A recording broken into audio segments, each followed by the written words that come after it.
पहली बार।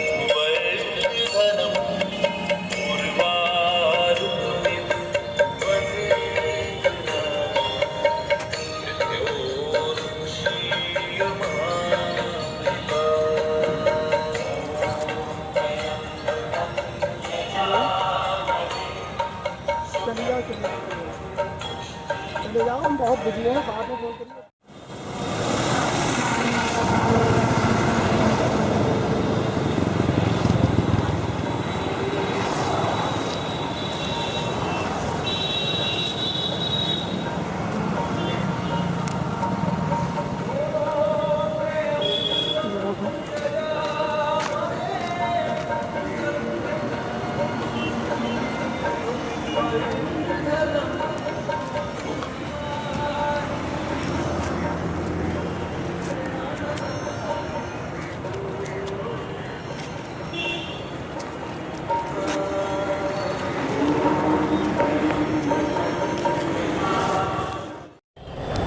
नमस्कार, मैं सचिन शर्मा। आज मैं खड़ा हूँ नवाबगंज के शमशान भूमि पर।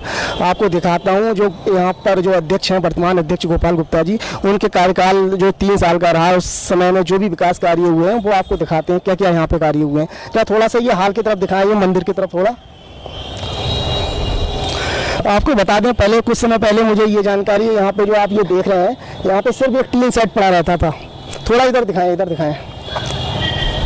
यहाँ पर जब कोई अगर सब लेके आता था अंतिम संस्कार के लिए तो बड़ी दिक्कतें होती थी। बरसात का समय चलता था उस समय, कभी कभार तो बारिश के समय में बड़ी दिक्कत होती थी। एक ही यहाँ पे यही सब गिरा था यहाँ पर, और उसके बाद में आप देख रहे हैं एक ये भी बन गया है और सामने भी बन गया, बैठने की व्यवस्था भी है। इधर हाल की तरफ थोड़ा दिखाएंगे।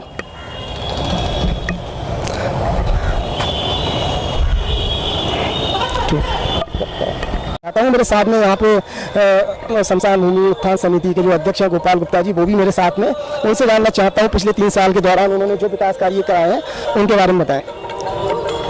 गुप्ता जी, जानना चाह रहा हूँ जो आपके कार्यकाल के दौरान जो आपने विकास कार्य कराए हैं शमशान भूमि के अंदर, उसके बारे में जानकारी दें। ये शमशान भूमि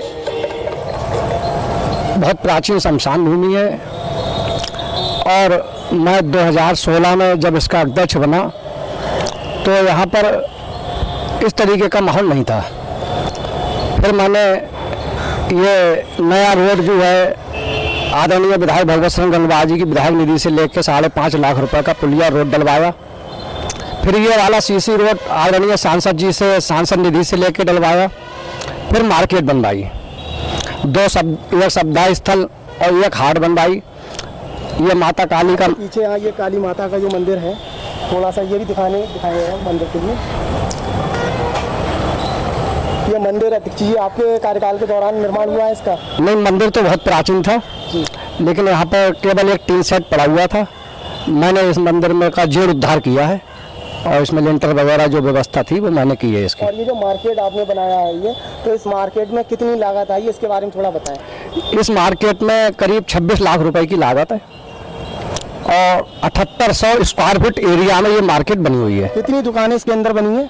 इसके अंदर 13 दुकानें हैं और नीचे एक हॉल है बहुत बड़ा। आगे की क्या योजना है आपकी? आगे की मेरी योजना है यहाँ पर एक गौशाला और एक ऐसा आश्रम बनाने की योजना है जिसमें दीनहीन, यतीम, विधवा, बेसहारा लोगों की हम लोग सेवा कर सकें। 2 ही योजना सबसे मेरी कारगर है, एक गौशाला और एक सिद्ध धाम आश्रम जिसमें हम सब लोगों की सेवा कर सकें। पहले मैंने देखा था ये सारे रोड ये खराब थे बिल्कुल। यहाँ पे कोई अगर सब लेके आ रहा है अंतिम संस्कार करने तो बड़ी दिक्कतें होती थी। और ये मेन जो हाईवे से ये जो रोड कटा है ये आपके समय में बनाया, ये कुछ बताएं। जी हाँ, ये नया रोड जो है जब मैं अध्यक्ष बना था फिर मैं सीधे बरेली गया और उस समय आदरणीय भगवत सिंह गंगवार जी विधायक जी थे, उनके कोर से ये रोड मैंने डलवाया है। 5.5 लाख रुपए की इसकी लागत थी। पुलिया रोड दोनों डलवाए हैं और ये द्वार इसमें रामलीला सोसाइटी द्वारा विशेष सहयोग 2.5 लाख रुपए का दिया गया। बाकी नगर की चंदा लोगों की चंदा से 3 लाख रुपए का इसमें चंदा किया गया। 5.5 लाख रुपए का ये नया द्वार बना है। एक चीज़ और जरा इधर दिखाएं, ये जो आपके सप्ताह गृह जो बने हुए हैं, तो ये पहले मुझे ये पता था यहाँ पे टीन सेट पड़ा हुआ था सिर्फ एक। इसके बाद में ये जो निर्माण हुए हैं 2 जगह ये बन चुके हैं। तो आपके समय में कौन सा बना है ये? मेरे समय में ये वाला जो एक सब्दा है स्थल नया बना है, और ये एक हाट बैठने के लिए करीब 40 लोगों की व्यवस्था है, ये एक हाट बनाई है।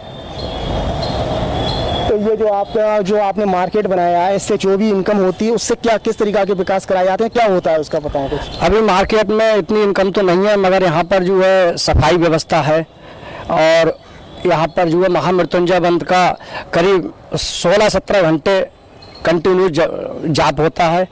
तो यहाँ के मेंटेनेंस में ही सफाई, जैसे ये आप देख रहे हैं पुताई वगैरह कराई है, हमारे लिए करीब 7,000 रुपये महीने किराया मिलता है।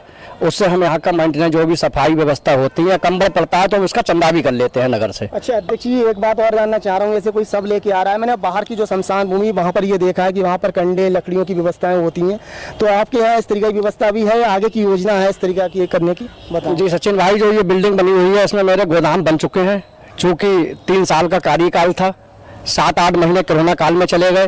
3 साल में जितना विकास हो गया करा लिया। आगे की मेरी योजना है यहाँ पर जो है लकड़ी, कंडा, डेथ सर्टिफिकेट, मतलब हर इस यहाँ के दुख में अगर कोई चीज़ की भी आवश्यकता हो, सारी चीज़ें यहाँ पर उपलब्ध कराने की। इसके अलावा हमने बॉडी फ्रीजर भी 3 ले रखे हैं, दान में हमें मिल गए हैं। एक रमेश गंगवार जी हैं दलेर नगर वाले, उनने भी कहा है, और नगर के 2 लोगों ने और कहा है। 2-3 डेड बॉडी फ्रीजर और 3 पंखे, मेजें वगैरह बहुत योजनाएं हैं यहाँ पर इस शमशान भूमि के लिए, इस मोक्ष भूमि के लिए शुभ धाम बनाने की एक संकल्प है। इसमें मेरी योजना है, मैं यहाँ पर एक आश्रम, गौशाला, जो भी सुविधाएं जितनी ईश्वर मुझे बुद्धि देंगे उतना काम करने का मैं प्रयास करूंगा। तो ये जो योजनाएं हैं, ये किस तरीका से आप ये करेंगे, क्या चंदा लेके करेंगे, कैसे क्या आगे की आपकी रणनीति है? नगर के लोग हैं, अभी हमारी बोर्ड ऑफ कंट्रोल की मीटिंग हुई थी, और नगर के बहुत प्रतिष्ठित दानवीर विश्वामित्र कोहली जी ने 21 लाख रुपए देने की घोषणा की थी। 21 लाख रुपए की? जी हाँ, मगर उनका एक कहना था, अगर निर्विरोध चुनाव होता है, आप लोग कमेटी को निर्विरोध चुन लोगे तब मैं 21 लाख रुपए दूंगा। ऐसे बहुत से लोग हैं जो दान देने के लिए बेतहा इच्छुक है इस भूमि में पैसा लगाने के लिए। बाकी निधियां हैं, सांसद निधि है, विधायक निधि है, MLC निधि है, जिला पंचायत निधि है, ब्लॉक प्रमुख निधि है। मैंने अपने कार्यकाल में हर निधि से पैसा लिया। नगर पालिका की निधि से मैंने लैट्रिन बाथरूम बनवाए, प्रकाश व्यवस्था की। तो लाइट की व्यवस्था रहती है यहाँ पे 24 घंटे? हाँ, हर समय जब भी लाइट रहती है, हर समय यहाँ प्रकाश की व्यवस्था पूर्ण तरीके से रहती है।